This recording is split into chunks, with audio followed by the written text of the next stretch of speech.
বেগুন পোড়ানোর ঝামেলা ছাড়াই বানাবো দুর্দান্ত স্বাদের বেগুন ভর্তা। আর এই বেগুন ভর্তা বানাতে আমি কী নিয়েছি, কিভাবে বানাবো সবটাই তোমাদের সঙ্গে শেয়ার করব। বেগুনগুলোকে আমি এরকম কুচি করে কেটে নিয়েছি, আর নিয়েছি পেঁয়াজ কুচি, রসুন, আদা, টমেটো। পেঁয়াজ কুচি আর টমেটোটাই একটু বেশি পরিমাণে লাগে, আর আদা আর রসুনটাকে হামানদিস্তায় থেতো করে নেব।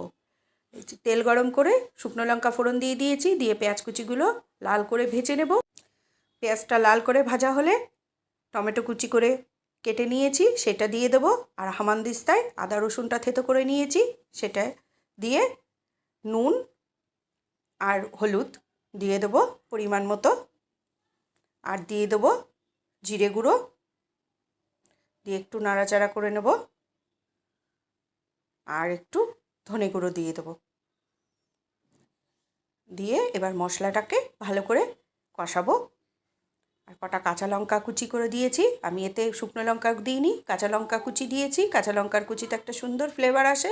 শুকনো লঙ্কা যারা খেতে চাইবে তারা শুকনো লঙ্কাও দিতে পারবে। এইভাবে ঢেকে ঢেকে মশলাটাকে ভালো করে কষিয়ে নেব।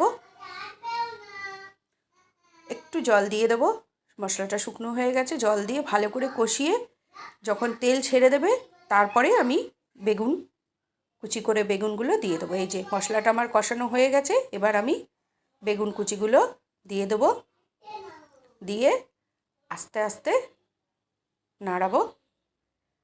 একটু নুন, স্বাদ মতো নুন আর চিনি দিয়ে দেবো পরিমাণ মতো। দিয়ে আমি এবার আবারও একটু ঢেকে রেখেছিলাম। এই যে বেগুনটা একদম নরম হয়ে গলে গেছে, একদম বেগুন এরকম গলে একদম মাখো মাখো হয়ে যায়। এইভাবে খুব চটজলদি তাড়াতাড়ি হয়ে যায়। খানিকক্ষণ করে ঢেকে রাখলে বেগুনটা খুব তাড়াতাড়ি নরম হয়ে যায়। এই যে এটা প্রায় হয়ে এসেছে। এবার আমি এর মধ্যে ধনেপাতা কুচি, বেশ অনেকটা পরিমাণে ধনেপাতা কুচি ছড়িয়ে একটু নাড়াচাড়া করে নামিয়ে নেব।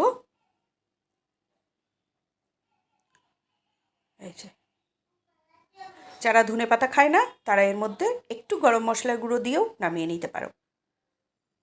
এই যে বেগুন ভর্তা আমার রেডি।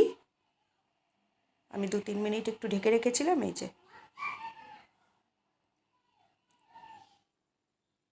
বেগুন ভর্তা আমার রেডি টু সার্ভ।